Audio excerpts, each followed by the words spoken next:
Hello everyone, HP studies में आपका एक बार फिर से स्वागत है। Friends, as you know that Himachal Pradesh service commission ने अलाइड सर्विसेज का जो प्री एग्ज़ामिनेशन था वो कंडक्ट करवाया। आप सभी ने जो है वो अनऑफिशियल जो आंसर कीज जो एक्सपर्ट्स सभी अपनी राय दे रहे हैं उसके साथ भी आप लोगों ने मैच कर लिया होगा। हालांकि जो रियल गेम है वो खैर पता चलेगी जब कमीशन जो है अपने आंसर की को लॉन्च करेंगे। लेकिन फिर भी आप ये मान सकते हैं कि जो भी 100+ एस्पिरेंट्स हैं जिन्होंने स्कोर किया हुआ है वो कहीं ना कहीं मेंस की तैयारी जो है वो स्टार्ट कर दीजिए। रही बात मेंस की, तो फ्रेंड्स एचपी अलाइड मेंस 2024 में जो है आज का ये जो लेक्चर है वो इसी के ऊपर बेस्ड है, जिसमें मैं आपको कुछ एक चीज़ों के साथ रूबरू करवाने की कोशिश करूंगा। और स्पेशली मैं खैर हिमाचल प्रदेश की यहाँ पे बात करूंगा दैट क्या इसका रोल आपको देखने को मिलेगा, ये जो मेंस का एग्जामिनेशन होगा, और कौन कौन से ऐसे फोकस्ड एरियाज़ रहेंगे जिन एरियाज़ के ऊपर आपको ध्यान देने की ज़रूरत है, वो भी एरियाज़ जो है हम लोग यहाँ पे फाइंड आउट करेंगे। अगेन स्टार्ट करने से पहले मैं आपको डिस्क्लेमर बता दूं कि ये जो वीडियो रहेगा पूरा का पूरा ये प्रीवियस ईयर एनालिसिस के ऊपर जो है हम लोगों ने आपके लिए तैयार किया है। तो ऐसा नहीं है कि बस यही है, आप पॉसिबिलिटीज़ है, आप इन चीज़ों पर आई ट्राई माई बेस्ट कि आप लोगों को वो पर्टिकुलर पॉइंट्स बताए जाएं जहाँ से सवाल हर बार वैसे पूछे गए हैं, और उसी के इर्द गिर्द जो है वीव करने की कोशिश हमने की है कि अलग अलग टॉपिक्स जो आपने करने हैं, राइट। तो सबसे पहले 3 चीज़ें आज के इस लेक्चर में हम बात करेंगे, जिसमें सबसे पहले देखेंगे द नेचर ऑफ एग्ज़ाम, समझने की कोशिश करेंगे दैट किस तरह का एग्ज़ाम होता है भी, कितने एग्ज़ाम होते हैं एंड ऑल वो सारी चीज़ें हम लोग यहाँ पे समझेंगे। इंपॉर्टेंट टॉपिक्स, फिर हिमाचल की बात जो है हम करेंगे, और वो कौन से फोकस्ड एरिया रहेंगे जिनके ऊपर आपको थोड़ा सा यू कैन से ध्यान केंद्रित करने की ज़रूरत है। चलिए, तो सबसे पहले एग्ज़ाम के नेचर की बात करें तो देखिए, कमीशन की जब बात करते हैं स्पेशली अलाइड सर्विसेज के एग्जामिनेशन के लिए, तो कहीं ना कहीं आप लोगों को देयर इज़ नो यूनैनिमिटी, कि ऐसा नहीं है कि एक जैसा ही व्यवहार आपको हर साल देखने को मिला है, नहीं। जैसे 2017 में अगर हम बात करें फ्रेंड्स, 2017 में 8 सवाल जो थे मेंस में, अच्छा मैं आपको बता देता हूं दैट अलाइड में जो है फ्रेंड्स 3 आपके एग्ज़ाम होंगे, एक इंग्लिश का एग्ज़ाम होगा, एक हिंदी का एग्ज़ाम होगा, और एक आपका जनरल नॉलेज का एग्ज़ाम होगा। ये जो जनरल नॉलेज का एग्ज़ाम है ये दोनों ही 150 मार्क्स के रहते हैं, और जनरल नॉलेज का जो एग्ज़ाम है ये आपका 200 मार्क्स का होता है, और उसमें भी अगर आप देखेंगे तो 3 घंटे का समय जो है वो आपको प्रोवाइड करवाया जाएगा। यानी कि राउंड अबाउट अगर आप लेटेस्ट पैटर्न के हिसाब से देखें तो 6 मिनट जो हैं वो एक्चुअली में एक सवाल को सॉल्व करने के लिए आपको मिलते हैं, जो कि बहुत ज़्यादा हैं, वैसे इनफ है, ऐसा नहीं है। बिकॉज हम नंबर ऑफ वर्ड्स की भी बात करेंगे, कितने वर्ड्स कितने शब्दों में आपसे सवाल पूछते हैं यहाँ पे। हालांकि मैं आपको ये भी सचेत करना चाहूँगा कि इंग्लिश और हिंदी इन दोनों के ऊपर अपना फोकस रखिएगा, प्लीज़ टारगेट इन दोनों को ज़्यादा करिएगा। उसके साथ साथ जो जीके वाला जो पेपर है आपका, इसको भी आप लोगों ने देखना है, लेकिन प्रायोरिटी में मत रख लीजिएगा, बिकॉज यहाँ पे इंग्लिश और हिंदी जो है वो गेम चेंजर का काम करेंगे। तो जितना आप इन दोनों रीजन्स को, जितना आप इन दोनों सब्जेक्ट के ऊपर जो है कमांड पकड़ेंगे, कमांड अपनी बिल्डअप करेंगे, उतना ही आपके लिए बेनिफिशियल रहेगा। जीके की बात करते हैं तो 2017 में स्टूडेंट्स टोटल 8 सवाल थे, यानी कि जो 200 की मार्किंग थी एक्चुअली में उसको डिस्ट्रीब्यूट किया गया था 8 सवालों में। 8 सवाल ये ऐसे नहीं थे, इसमें आपको जब पहले 4 सवालों की बात करेंगे तो उनमें फिर डिफरेंट पार्ट्स थे। एग्जाम्पल के तौर पे जैसे क्वेश्चन नंबर 1 में आपको 10 पार्ट जो है वो देखने को मिलते थे, छोटे छोटे 2 मार्क्स में ये सवाल आपसे पूछे जाते थे। तो 2 मार्क्स के सवाल थे, 3 के थे, 5 के थे, और एक 20 का सवाल जो था 2017 में हुआ करता था। फिर उसके बाद 2018 में कमीशन ने अगेन अपना ट्रेंड थोड़ा सा चेंज किया, और फिर आपसे 34 क्वेश्चन जो थे उन्होंने डिमांड किए, उन्होंने आपसे पूछे एग्जामिनेशन में। और 2018 में अगर आप देखेंगे तो अगेन ये जो 200 की मार्किंग थी स्टूडेंट्स, इसको इन्होंने बाइफरकेट किया 34 नंबर ऑफ क्वेश्चंस में, और यहाँ पे जो मार्किंग थी फिर इसको डिस्ट्रीब्यूशन की अगर हम बात करेंगे तो यहाँ पे 3 मार्क्स के क्वेश्चन थे, 5 मार्क्स का क्वेश्चन था, और उसके साथ साथ 10 मार्क्स का यानी कि 10 मार्क्स का क्वेश्चन जो था वो एग्जामिनर ने आपसे पूछा और उसकी बाइफरकेशन की। फिर 2019 में अगेन इन्होंने ट्रेंड किया, इन 200 मार्क्स को इन्होंने अगेन डिस्ट्रीब्यूट किया स्टूडेंट्स 30 क्वेश्चंस में, और इन 30 क्वेश्चंस में 3 इन्होंने सेक्शन बनाए थे, जिसमें से एक सेक्शन में जो सवाल थे वो 10 मार्क्स क्वेश्चन थे 10-10 के हिसाब से, फिर दूसरे में 8 मार्क्स का सवाल था और तीसरे में भी 8 मार्क्स का सवाल था। यानी कि 2019 में अगर हम देखें तो 4 और 8 मार्क्स के सवाल जो थे वो आपसे पूछे गए थे। नंबर ऑफ वर्ड्स की भी अगर हम बात करेंगे तो 8 मार्क्स के जो सवाल होते स्टूडेंट्स वो आपको 120 वर्ड्स में जो थे वो लिखने थे और 4 मार्क्स के 60 वर्ड में लिखने थे। वहीं अगर आप बात करेंगे इन 3 मार्क्स में तो यहाँ पे 40 वर्ड थे, 5 70 वर्ड्स थे और 10 मार्क्स जो क्वेश्चन था वो 140 वर्ड्स का हुआ करता था उस टाइम पे। तो अगर आप देखें तो स्टूडेंट्स अगर आपसे मान लीजिए 4 मार्क्स में सवाल पूछ रहा है, 3 मार्क्स में सवाल पूछ रहा है, तब भी आप लोगों को वरी बिल्कुल भी नहीं होना है, बिकॉज अगर आप देखेंगे तो 40 और 60 वर्ड्स में कोई ज़्यादा बड़ा अंतर आपको नहीं मिलेगा। आप आसानी से उस पर्टिकुलर क्वेश्चन को सॉल्व कर पाएंगे। जैसे कि मान लीजिए आप लोगों से सवाल पूछा कुल्लू वैली के बारे में, तो इस कुल्लू वैली में अगर आप देखेंगे तो इसको आप 40 में भी लिख सकते हैं, 60 में भी लिख सकते हैं। इसमें कोई घबराने वाली बात तो नहीं होगी अगर वो 4 में पूछ रहा है, 8 में पूछ रहा है या फिर 10 में पूछ रहा है, कि बिकॉज वर्ड्स की जो लिमिट है वो कहीं ना कहीं ज़्यादा फ्लक्चुएट नहीं करेगी। लेकिन आज का जो ये लेक्चर है वो बेस्ड है एक्चुअली में हिमाचल प्रदेश के ऊपर, तो इसलिए मैं सीधा सीधा हिमाचल की बात करूंगा। तो सिंस 2018 में जो है हिमाचल प्रदेश में इन 34 क्वेश्चंस की अगर हम बात करेंगे तो उनमें से 13 क्वेश्चन जो थे वो हिमाचल प्रदेश के ही जीके से पूछे गए थे। यानी कि अबाउट अगर हम देखेंगे तो राउंड अबाउट 65 नंबर का जो पेपर था वो सीधा सीधा सा हिमाचल प्रदेश से था। लेकिन हालांकि 2019 में जो है नंबर ऑफ क्वेश्चंस की संख्या तो कम हुई, बिकॉज ओवरऑल ही संख्या कम हुई, लेकिन सवाल जो थे अगेन 11 सवाल जो थे स्टूडेंट्स वो आपसे पूछे गए। लेकिन मार्किंग की बात करेंगे तो 4 नंबर के मार्क्सिंग से माफ कीजिएगा 10 सवाल थे और 40 मार्क्स जो थे ये आपसे पूछे गए थे। यानी कि फिर भी अगर देखा जाए ओवरऑल देखो स्टूडेंट्स, तो देखो सबसे इंपॉर्टेंट है आपके लिए इंग्लिश और उसके बाद है हिंदी, राइट। और अगर आप जनरल नॉलेज की बात करेंगे तो उसमें अगर आप हिमाचल के पोर्शन को भी अच्छे से कवर करेंगे तो पॉसिबिलिटी है कि मिनिमम अगर रेंज देखी जाए तो कहीं ना कहीं 40 से लेके 60 नंबर का सवाल जो है वो आपका हिमाचल प्रदेश से ही होगा सीधा सीधा सा। तो ये एक एज भी आप लोगों को मिल जाएगा, बिकॉज हिमाचल आपने पढ़ा ही हुआ है पहले भी।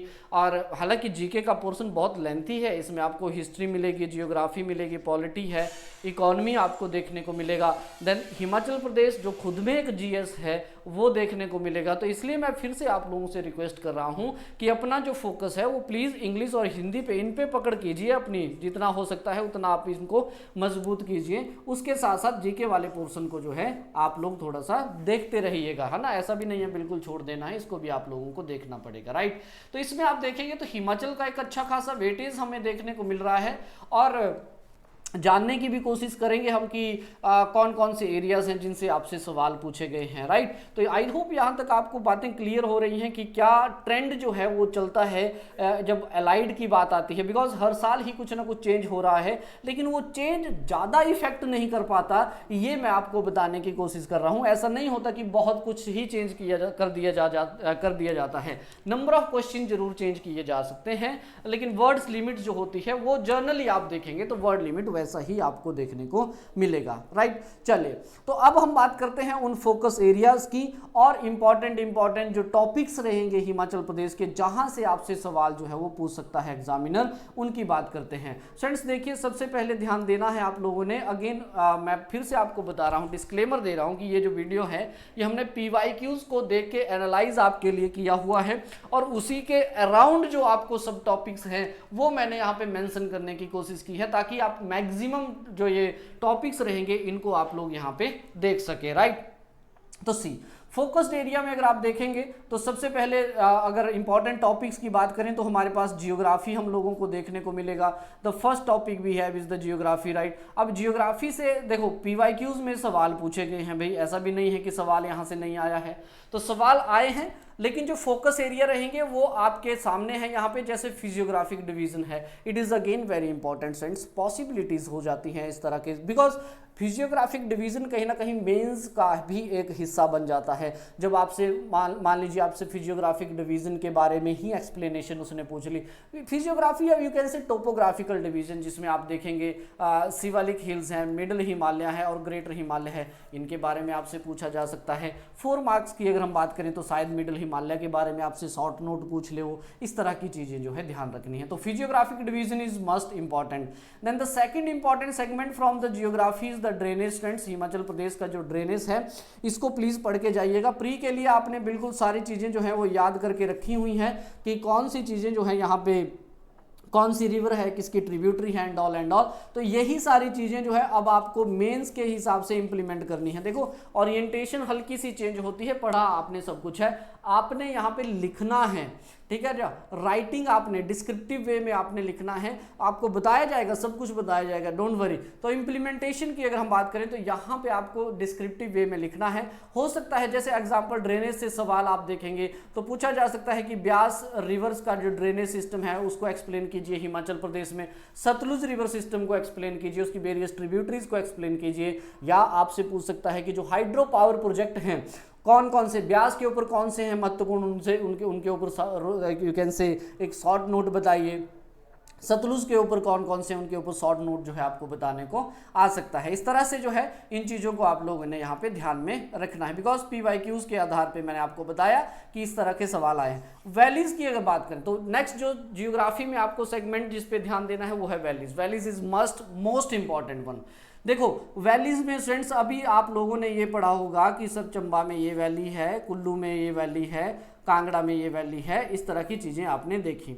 अब आपको हल्की सी ओरिएंटेशन जो है वो दो तरह से देखनी है। एक तो आपने इस तरह से याद करना ही है, खैर क्योंकि सवाल आपसे पूछ सकते हैं कि कुल्लू वैली के ऊपर जो है एक शॉर्ट नोट लिखिए, या फिर क्यारदादून वैली के ऊपर जो है शॉर्ट नोट आपको लिखने को आ सकता है। स्पीति के जो वेरियस रीजन्स हैं उनके ऊपर आपसे सवाल जो है वो पूछे जा सकते हैं। और दूसरी तरह की ओरिएंटेशन आपसे पूछी जा सकती है यहाँ पे एल्टीट्यूड के बेस पे, जैसे दून टाइप वैलीज कौन कौन सी हैं हिमाचल प्रदेश में, या फिर मिड हिल वैलीज कौन कौन सी हैं हिमाचल प्रदेश में, हाई हिल वैलीज कौन कौन सी हैं हिमाचल प्रदेश में। इस तरह की चीज़ें जो हैं वो आपसे एग्जाम में डिमांड की जा सकती हैं। तो इसलिए अब वैलीज को आपने दून यानी कि शिवालिक रेंजेस में कौन कौन सी हैं, मिडिल हिमालय में कौन कौन सी हैं, हायर हिल्स के ऊपर जो हैं कौन कौन सी वैलीज हैं, उनके ऊपर भी ध्यान देने की अब आपको जरूरत है। तो वैलीज जो है ये टॉपिक भी एक इंपॉर्टेंट हो जाएगा।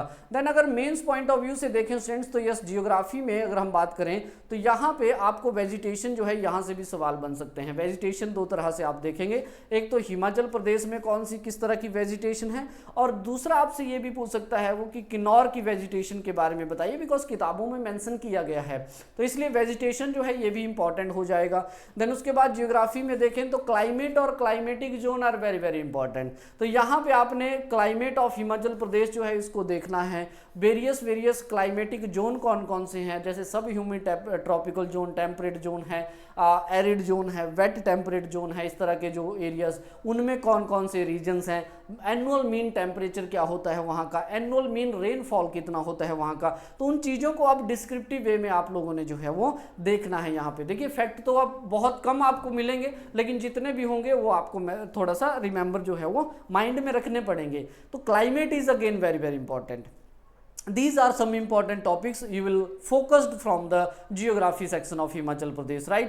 उसके बाद जो हिस्ट्री की अगर हम बात करेंगे, जो एक हमेशा कंसर्न बना रहता है, तो हिस्ट्री में जो है स्टूडेंट्स मैं आपको यहाँ पे बताना चाहूँगा दैट सबसे पहले तो यहाँ पे source is very very important, यानी कि कौन कौन सा सोर्स जो है इंफॉर्मेशंस कहाँ से हमें इतिहास की मिलती है। जैसे हमारे पास यू कैन से इंस्क्रिप्शंस आपको मिलेंगी, तो आपसे राइट नोट यू कैन से शॉर्ट नोट जो है वो इंस्क्रिप्शंस पे पूछा जा सकता है। फिर उसके बाद जो है हमारे पास यू कैन से अगर देखें तो बहुत सारे ऐसे संस्कृत टेक्स्ट आपको देखें, लिटरेचर सोर्स जिसे आप बोलते हैं, तो लिटरेचर सोर्स आपको मिलेंगे, चाहे फिर संस्कृत की बात हो, खालसा की बात हो, पर्शियन की बात हो, ऐसी सारी चीज़ें जो हैं आपको मिलेंगी। तो सोर्सेज अब आपके लिए बहुत ज़रूरी हो जाएगा। और सबसे इंपॉर्टेंट जो मैं हमेशा आप लोगों को स्टूडेंट्स बोलता हूँ वो यही है कि इन 3-4 डिस्ट्रिक्ट को प्लीज़ पढ़ के जाइएगा। जैसे आपको देखने को मिलेगा कांगड़ा, तो कांगड़ा में अब आपने समझना है कि जैसे मान लीजिए राजा संसार चंद है, तो उसके टाइम पे कौन कौन सी महत्वपूर्ण घटनाएं हुई। जैसे उसके बाद घमंड चंद है, तो घमंड चंद के टाइम पे क्या दौर रहा था हमारे इस हिमाचल प्रदेश का, वो सारी चीज़ें आपने देखनी है। कुल्लू के राजा हैं, चंबा के राजा हैं, इन राजाओं को अब देखना पड़ेगा। और उसके साथ साथ शिमला द कैपिटल, यहाँ पे आर्किटेक्चर की बात होगी। आर्किटेक्चर मीन द सेंस आपसे वाइस रीगल लॉज के बारे में पूछ सकता है, आपसे क्राइस्ट चर्च के बारे में पूछ सकता है, एलर्जली बिल्डिंग के बारे में पूछ सकता है, इस तरह की जाक लाखों मंदिर हैं, इनके बारे में आपसे नॉलेज जो है वो गेन कर सकता है, गैदर कर सकता है। तो इसलिए शिमला कैपिटल जो है ये भी आपके लिए बहुत महत्वपूर्ण जो है वो हो जाएगा। देखिए ये 4 तो आपने करने ही करने हैं, रिमेंबर दिस पॉइंट। ये मेंस की अब मैं बात कर रहा हूँ। अब आप छोड़ दीजिए कि ये सिरमौर है वो सारी चीज़ें उनको भूल जाइए। इन 4 डिस्ट्रिक्ट को अब मेंस पॉइंट ऑफ व्यू से प्लीज़ कर लीजिए। देन उसके बाद हिस्ट्री में जो दूसरा सेगमेंट जिसके ऊपर आपने ध्यान देना है वो है the hill state under the colonial power, यानी कि ब्रिटिशर्स का हिमाचल प्रदेश में जो भी इनका रिलेशन रहा वो सारा का सारा आपने देखना है। रिलेशन 2 तरह से, जैसे पॉलिटिकल रिलेशन हो गया या फिर एडमिनिस्ट्रेटिव रिलेशन हो गया। ये दोनों ही रिलेशन जो है अब बहुत जरूरी आपके लिए हो जाएंगे, बिकॉज सवाल यहाँ से पक्का बनेगा। पॉलिटिकल रिलेशन में आप ये समझिए कि 1815 के दौरान इन्होंने क्या किया, दैट शिमला हिल्स के ऊपर किस तरह से कैप्चर किया, फिर कांगड़ा जो ग्रुप ऑफ स्टेट्स थी उनके ऊपर किस तरह से उन्होंने कैप्चर किया, वो पॉलिटिकल इतिहास आ जाएगा। और एडमिनिस्ट्रेशन जो है, जब इन रीजन्स को इन्होंने कैप्चर कर लिया तो उसमें एडमिनिस्ट्रेशन जो था वो किस तरह से इन्होंने चलाया, कैसे उन्होंने सुपरिटेंडेंट जो है उनको अपॉइंट किया, डिप्टी कमिश्नर अपॉइंट किए, किस तरह से डॉक्ट्राइन ऑफ लैब्स के अंदर इन्होंने काम किया, सनद ग्रांट किए, तो वो सारी चीज़ें जो हैं वो एडमिनिस्ट्रेटिव हिस्ट्री में आपको देखने को मिलेगी। देन उसके बाद जो 3 इंपॉर्टेंट चीज़ें अगेन हिस्ट्री में, बेथ, बेगार और रीत, इन तीनों को पढ़ के जाइएगा फ्रेंड्स। ये तीनों ही आपके लिए बहुत जरूरी जो है वो हो जाएंगी। देन उसके बाद प्रजामंडल मूवमेंट, स्टार कर रहा हूं फिर से, Prajamandal movement are the must from the history if you can say, जब भी हम बात करेंगे मेंस पॉइंट ऑफ व्यू से, as far as the mains is concerns the Prajamandals are must, and must you can say the important one. How, देखिए प्रजामंडल से आपसे एक तो पूछेगा दैट इंपॉर्टेंस ऑफ प्रजामंडल क्या रही, या फिर रोल ऑफ प्रजामंडल क्या रहा इंडियन फ्रीडम स्ट्रगल में, रोल ऑफ प्रजामंडल क्या रहा in the creation of Himachal Pradesh में, कौन कौन से धामी फायर ट्रेजेडी के बारे में आपसे सीधा सीधा सा नोट पूछा जा सकता है, कौन कौन से जो महत्वपूर्ण प्रजामंडल्स हैं उनके बारे में पूछा जा सकता है, कुनिहार प्रजामंडल के बारे में आपसे पूछा जा सकता है, Himalayan hill state regional council हो गया, हिमालयन हिल स्टेट सब रीजनल काउंसिल हो गया, उसका क्या रोल रहा, वो सारी चीजें जो है फ्रेंड्स वो बहुत इंपॉर्टेंट है मॉडर्न हिस्ट्री की जब हम बात करेंगे। देखिए जैसा आपको मैंने बताया कि 10 सवाल जो हैं वो मिल जाएंगे आपको इतिहास के, अगर 30 सवाल आए तो माफ़ कीजिएगा हिमाचल के, तो इन 10 क्वेश्चंस में अगर देखेंगे तो 2-2 नंबर जो हैं वो 2-2 क्वेश्चन जो हैं, you can say the number of question जो हैं, तो 2 क्वेश्चन जो हैं वो डेफिनेटली आपको एक सेक्शन से जरूर मिलेंगे। हो सकता है सोसाइटी से 1 आए, हिस्ट्री से 3 आ जाए, जियोग्राफी से 2 आ जाए, इस तरह की वेरिएशन हो सकती है। लेकिन आप ये देखो ना 10 सवाल आपसे पूछने हैं तो 10 सवाल के लिए जो इंपॉर्टेंट एरियाज हैं और उसमें जो फोकस्ड एरियाज हमारे रहेंगे वो बहुत जरूरी हो जाता है। और उसके बाद हिस्ट्री में क्रिएशन है और personalities are very important. Creation में जैसे कि आप देखेंगे तो यू कैन से स्टेटहुड के लिए क्या रहा हमारा जो भी जो प्रोसेस रहा, देन उसके बाद हमारे यहाँ पे एडमिनिस्ट्रेटिव हिस्ट्री जिसे आप बोलते हैं, यू कैन से हम लोग पहले part C you can say chief commissioner province बने, फिर पार्ट सी स्टेट बने, फिर उसके बाद यूटी हम बने, क्या क्या प्रोसेस हुई, क्या क्या पॉलिटिक्स थी उसके बीच में, वो सारा पॉलिटिक्स आपको अब आना चाहिए बहुत। यू कैन से अब यहाँ पे ये मत समझिए कि ईयर्स याद करने हैं सर कौन से नहीं, अब आपको थोड़ा सा समझने की तरफ जो है वो ध्यान देना पड़ेगा कि एक्चुअल हुआ क्या था उस समय पे, किस तरह से जो है वो डेवलपमेंट हमारे यहाँ पे हुई थी। पर्सनैलिटीज़ में जो भी पर्सनैलिटीज़ जो आपकी फ्रीडम स्ट्रगल में रही हैं students, they are very very important, चाहे फिर वो you can say contemporary ways पे देख लीजिए या फिर हिस्टोरिकल पॉइंट ऑफ व्यू से आप देख लीजिए, तो सारी ही पर्सनैलिटीज़ जो हैं वो आपको यहाँ पे पढ़नी पड़ेंगी। तो एक सवाल जो है पर्सनैलिटी से भी बन जाता है। देन अगर हम सोसाइटी की बात करें, सोसाइटी में अगर देखेंगे तो यहाँ से भी सवाल जो है ऑब्वियसली सोसाइटी से, मैंने आपको पहले बोला अगर 10 सवाल आ रहे हैं तो अगेन 1-2 नंबर जो है वो सभी सेक्शन को टच करेगा। अगर आपसे 12 सवाल है, 15 सवाल है, डजंट मैटर, हर एक पर्टिकुलर सेक्शन को टच करने की कोशिश वो करेगा। सोसाइटी में देखिए सबसे पहले कल्चरल डिवीजन आपने ध्यान में रखना है, देन उसके बाद fair and festivals are the very very important पूछा जाता है। उसके अलावा यहाँ पे folk culture is very important. Folk culture में 3 चीजें होती हैं, एक तो आपके होते हैं फोक डांसेस फ्रेंड्स, दूसरे ड्रामास और फोक सॉन्ग्स, ये तीनों आपके लिए जरूरी, यानी कि फोक कल्चर जानना यहाँ का जरूरी है, यहाँ के कस्टम्स जानना जरूरी है हिमाचल प्रदेश के। देन उसके साथ साथ इनके रिलीजियस बिलीफ क्या हैं, देखो सोसाइटी को जानने का वो इच्छुक हमेशा रहेगा। कास्ट सिस्टम कैसा है यहाँ पे, क्या फंक्शनिंग है कास्ट की, क्या स्ट्रक्चरल बेस है कास्ट का, वो सारी चीज़ें जो हैं वो आपसे यहाँ पे अब पूछी जाएंगी। और यस, सवाल यहाँ से बनेंगे, एक एक सवाल तो सभी से जो है आपको देखने को मिलेगा, राइट। चलिए, सोसाइटी के बाद अगर देखें तो इंपॉर्टेंट जो एरिया है वो है हमारे पास यहाँ पे ट्राइब्स। नाउ ट्राइब से अब आप देखें, अब आपने बहुत कुछ ज़्यादा याद नहीं करना है कि क्या है यहाँ पे, सीधा सीधा सा इनके कस्टम्स। जैसे सबसे पहले तो आपको फीचर्स आपको पता होने चाहिए हमारी ट्राइबल सोसाइटी के, यानी कि कौन कौन से मेजर फीचर्स हैं इसके, ठीक है। जैसे जॉइंट फैमिलीज हैं एंड उसके बाद आप देखेंगे तो कस्टम्स इनके अलग अपने अपने आपको देखने को मिलेंगे। इनकी जो क्रिएशन हुई है, कैसे इनकी क्रिएशन हुई है, वो these are the some features of this tribes actually. Then उसके बाद जो वेरियस ट्राइब्स हैं हमारे पास और उनके कस्टम्स, यानी कि मान लीजिए किन्नौरा ट्राइब है तो किन्नौरा की जो मैरिज कस्टम है दीज आर इंपॉर्टेंट। मान लीजिए खामपास हैं तो खामपास को वेरियस नेम से क्या क्या जाना जाता है वो इंपॉर्टेंट है। उनकी शादियों का क्या कल्चर है, यानी कि मैरिज कस्टम कैसे होता है, पंगवाल्स में मैरिज कस्टम कैसे होता है, उनके चीज़ें जो है आपसे पूछी जा सकती हैं।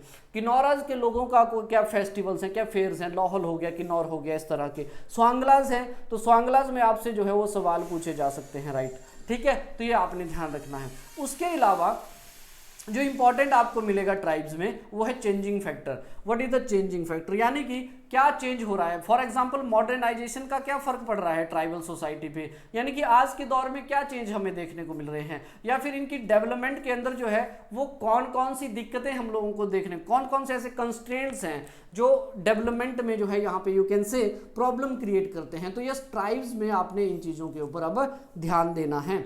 उसके बाद the politics, again very very important sense. Politics की अगर आप बात करते हैं, दैट पॉलिटिक्स की अगर हम बात करते हैं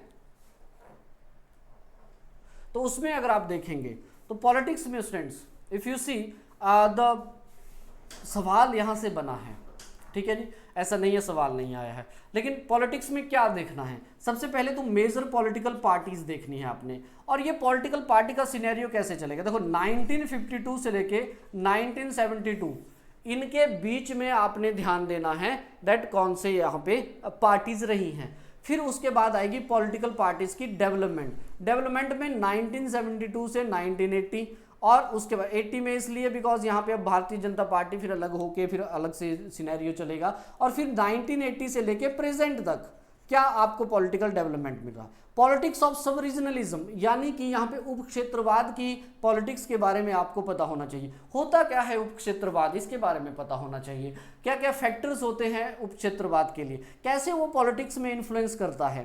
देन उसके साथ साथ आप देखें the politics of the pressure groups आपके लिए जरूरी हो जाएगा। यहाँ पे क्या होते हैं, देखो अब मैं ये नहीं बोल रहा हूँ कि बहुत ज़्यादा डिटेल्ड स्टडी आपको चाहिए, नहीं, लेकिन ये है कि इन सभी टॉपिक्स को आपको गो थ्रू करना ही पड़ेगा। बिल्कुल यहाँ पे एनालिसिस वाला पार्ट तो बहुत कम होगा जहाँ तक मुझे लग रहा है, लेकिन फिर भी थ्योरेटिकल पोर्शन जो है वो होगा, तो इसलिए आपने इन चीज़ों को ध्यान, आपको पता होना चाहिए स्टूडेंट्स की प्रेशर ग्रुप क्या है एक्चुअली में, ठीक है, क्या यू कैन से क्या रोल वो प्ले करते हैं पॉलिटिक्स के अंदर, कौन कौन से प्रेशर ग्रुप हैं हिमाचल प्रदेश में, और उसके बाद सब रीजनलिज्म के बारे में पता होना चाहिए क्या होता है, right. Women participation in the you can से पॉलिटिक्स जो है वो इंपॉर्टेंट है। कास्ट पॉलिटिक्स के ऊपर आपको हल्का सा गो थ्रू करना है। Statutory bodies, not only the statutory but जितने भी ऑर्गेनाइजेशंस हैं, चाहे आप HPPSC की बात कर लो, चाहे आप स्टेट इंफॉर्मेशन कमीशन की बात कर लो, चाहे हिमाचल प्रदेश वुमेन कमीशन की बात कर लो, एजुकेशन की बात कर लो, जितने भी आपको यहाँ पे बॉडीज ऑर्गेनाइजेशंस मिलेंगी उनको भी आपने हल्का हल्का गो थ्रू करना है। उसके बाद लास्ट जो सेक्शन है हिमाचल से, मैं आपको फिर से बोल रहा हूँ, अगर 10 सवाल आए, एक एक सवाल सभी को वो टच करेगा, ये मैं आपको अभी बोल देता हूँ। ऐसा बिल्कुल नहीं होगा कि किसी एक को इग्नोर करे, एक दो सवाल जो है सभी से बनेंगे। इकोनॉमी में आपने जनरली 3-4 पर्टिकुलर चीज़ें जो ध्यान में रखनी है। पहला तो है एग्रीकल्चर एंड एलाइड एक्टिविटीज़। यहाँ पे एग्रीकल्चर और एलाइड एक्टिविटीज़ को थ्योरी और इकोनॉमिक सर्वे के बेस पे देखना होता है। थ्योरी में जैसे मान लीजिए दैट एग्रीकल्चर का बैकग्राउंड देखिए, दैट उसके बाद एग्रोक्लाइमेटिक जोन क्या है हमारे पास, उनको हमने देखना है।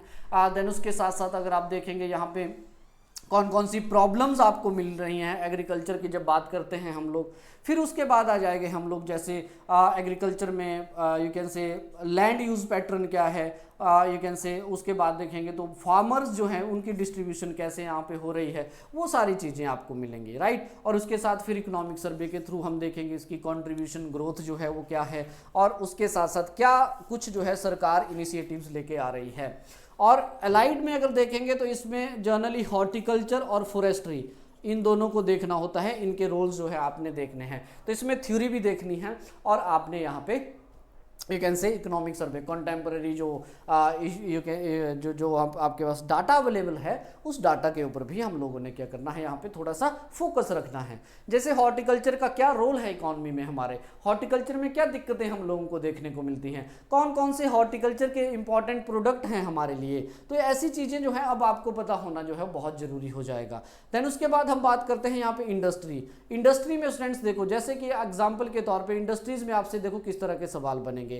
इंडस्ट्री में सबसे पहले तो दैट कौन कौन से मेजर इंडस्ट्रियल एरियाज हैं हमारे पास, कौन कौन सी मेजर इंडस्ट्रीज हैं हमारे पास, इंडस्ट्रियल पॉलिसी की बात यहाँ पे करेगा। और उसके बाद जो है यहाँ पे कंटेम्प्रेरी आ जाएगा कि इंडस्ट्री का क्या कंट्रीब्यूशन है एम्प्लॉयमेंट के अंदर, सरकार क्या कर रही है इंडस्ट्री को बूस्ट करने के लिए, फोकस्ड एरिया कौन कौन से हैं, इंडस्ट्री में प्रॉब्लम्स क्या हैं हमारे हिमाचल प्रदेश में, वो सारी चीज़ें। नाउ अब ये समझ लीजिए इट्स अ मेन, और मेन का गेम जो है इसमें आपको ये समझना है। हालांकि मैं आपको फिर से सचेत करना चाहता हूं दैट हिंदी और इंग्लिश इन दोनों को पकड़ लीजिए, मजबूत कर लीजिए जितना कर सकते हो, और उसके बाद जीके वाला पोर्शन जो है इसको एक समय जो है अपनी तैयारी का प्लीज रखिए, जिसमें आप इन चीज़ों को स्मार्टली आप कर सकते हैं। यार हिमाचल को अगर आप पढ़ेंगे तो वहां से ही आप देखेंगे तो जीके के 10 से 11 सवाल आपके सॉल्व हो जाएंगे आराम से। और उसके साथ फिर प्लान कीजिए दैट अब केशव सर ने आपको बताया ही होगा जब कल आपको वीडियो यहाँ पे डाला होगा कि कौन कौन सी चीज़ें हैं, यानी कि पॉलिटी हो गया, जियोग्राफी हो गया, कितने सवाल वहाँ से आए हैं,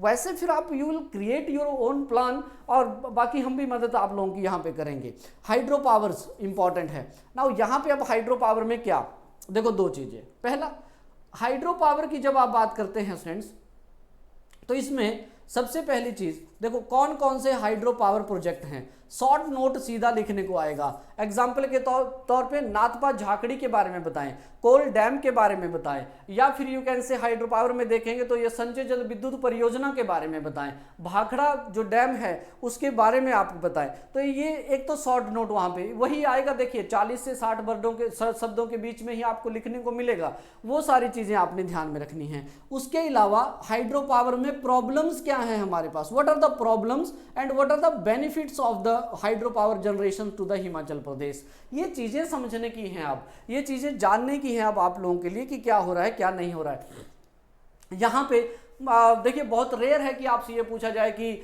यू कैन से HPSCBL के अंदर कौन कौन से हैं, HPPCL के अंदर हैं, या NTPC NHPC के अंतर्गत कौन है, बहुत कम पॉसिबिलिटी है, लेकिन एक बार फिर से गो थ्रू आपको करना पड़ेगा। कौन सी नदियों के ऊपर कौन कौन से बने हुए हैं, सतलुज के ऊपर है, ब्यास के ऊपर है, चिनाब है, रावी है, सबसे ज़्यादा जो यू कैन से आपको मिलेगा सतलुज का जैसे आपको मिलेगा, तो उसमें आपसे पूछे जा सकते हैं चीज़ें। तो हाइड्रो पावर में इस तरह की चीज़ें जो हैं वो आपने ध्यान में रखनी है। देन उसके बाद हमारे पास बनता है स्टूडेंट्स यहाँ पे last but the least is the tourism. Tourism के ऊपर सवाल बनेंगे। टूरिज्म में देखिए क्या पूछेगा आपसे, टूरिज्म में जनरली सवाल आपसे बनते हैं जैसे इंपॉर्टेंट टूरिस्ट डेस्टिनेशंस कौन कौन सी हैं। फ्रेंड्स आपने देखा होगा PYQs में आपको सिलारू के बारे में भी पूछा गया है, ठीक है, माफ कीजिएगा हाईएस्ट क्रिकेट ग्राउंड के बारे में भी आपसे पूछा गया है। तो ये क्या है, ये प्लेस था चाइल, जब चाइल आप पढ़ते हैं तो वहां पे आपको मिलता है, राइट। तो PYQs में ही आप देखें तो इंपॉर्टेंट टूरिस्ट डेस्टिनेशंस आपसे पूछा जा सकता है दैट वेरियस यू कैन से टूरिज्म सर्कल कौन से हैं हमारे पास, टूरिज्म सर्कट कौन से हैं हमारे पास, आपसे पूछेगा टूरिज्म पॉलिसी के बारे में हल्का सा जानने की कोशिश करेगा, या फिर उसके बाद देखेंगे तो आपसे पूछेगा यहाँ पे यू कैन से वेरियस टाइप ऑफ टूरिज्म कौन कौन सा है, जैसे रिलीजियस टूरिज्म है आपके पास, यहाँ पे एडवेंचर टूरिज्म है आपके पास, यहाँ पे हेरिटेज टूरिज्म आपको हिमाचल में मिलेगा। मैं आपको यहाँ पे ये नहीं बोल रहा हूँ कि आप बहुत डिटेल में जाइए, लेकिन इतना जरूर है कि आप गो थ्रू प्लीज हो जाइएगा, ताकि वहाँ पे you will able to write the answer कि हाँ भाई अगर मुझसे ये पूछा है तो मैं यहाँ पे इसको लिख सकता हूँ या फिर लिख सकती हूँ, ठीक है। तो इन चीज़ों को आपने ध्यान में रखना है। उसके साथ साथ टूरिज्म की इंप्लीकेशंस आपसे पूछी जा सकती हैं, यानी कि किस तरह से ये एम्प्लॉयमेंट जनरेशन में काम करता है, एनवायरमेंटल कंसर्न क्या है, इको टूरिज्म क्या होता है, हिमाचल प्रदेश में क्या है इको टूरिज्म में अगर आप देखेंगे। फिर उसके बाद जब टूरिज्म में आप लोग यहाँ पे इकोनॉमिक सर्वे की बात करते हैं तो यहाँ पे इनिशिएटिव्स आपको मिलेंगे, कौन कौन से इनिशिएटिव रखे गए हैं हमारे यहाँ पे टूरिज्म के लिए, इन्वेस्टमेंट इनिशिएटिव्स कौन कौन से हैं टूरिज्म के लिए, इस तरह की चीज़ें अब आपसे पूछता है वो, राइट। तो मेंस और प्री की जो ओरिएंटेशन है स्टूडेंट्स वो हल्की सी एक्चुअली में यहाँ पे चेंज हो जाती है, ठीक है। आई होप आप सभी को ये चीज़ें क्लियर हुई होंगी, ठीक है। आपकी यू कैन से प्रतिक्रियाएं जो हैं आपके यू कैन से वो आप कमेंट में जरूर हम लोगों को बताइएगा दैट क्या क्वेरीज हैं, क्या क्वेश्चंस आपके रहेंगे, स्पेशली जब बात होगी यहाँ पे जनरल नॉलेज की या फिर किसी भी पर्टिकुलर सब्जेक्ट की मेन से, आप अपना जो कमेंट है उसमें कमेंट सेक्शन में जो है आप हमें बता सकते हैं, राइट। अब रही बात, अब ये तो सारी चीज़ें मैंने आपको बता दी। Now you will have the two choices students. देखिए, या तो आप लोग ये कीजिए दैट इज सारे की सारी चीज़ों को जो है खुद सर्च कीजिए, बनाइए, उसके नोट्स बनाइए, फिर राइटिंग कीजिए, या फिर आपके पास एक बेहतर चांस है कि एचपी स्टडीज़ जो है स्टूडेंट्स वो आप लोगों के लिए यहाँ पे यू कैन से एक बैच जो है आप लोगों के लिए हम लोग लाए हैं, ठीक है जी। जिस बैच में मैं आपको बता दूँ यहाँ पे दैट ये जो बैच है स्टूडेंट्स मैं यहीं पे आप लोगों को आइडिया दे देता हूँ। इस बैच की जब आप बात करते हैं तो 19 ऑफ सितंबर से जो है ये हम लोगों ने बैच स्टार्ट किया हुआ है, और इस बैच के अंतर्गत जो है स्टूडेंट्स आप लोगों को यहाँ पे बहुत यू कैन से जितना भी मैंने आपके सामने ये डिस्कस किया, जो भी मैंने आपके सामने डिस्कस किया, वो सारी चीज़ें एक कंपाइल्ड फॉर्म में आपको मिलेंगी, पीडीएफ नोट्स आपको मिलेंगे, आपको डेली आंसर राइटिंग्स जो है करवाई जाएंगी, आपके डाउट सेशन जो है इसमें जो है वो सारे के सारे करवाए जाएंगे। तो एनरोल करने के लिए आप लोग जो है निम्बस करियर ऐप को डाउनलोड कर सकते हैं, या फिर जो हमारा ऑफिशियल चैनल यू कैन से ऑफिशियल मोबाइल नंबर है तो उस नंबर के ऊपर भी जो है आप लोग हमारे साथ यहाँ पे जुड़ सकते हैं, ठीक है। तो आई होप आप लोगों को ये सारी की सारी चीजें जो है वो क्लियर हुई होंगी। कोई भी फिर भी फर्दर क्वेरी हो तो you can say the feel free to ask anything, alright. चलिए फिर आज के इस लेक्चर में इतना ही। Thank you so much, will see you later, thank you.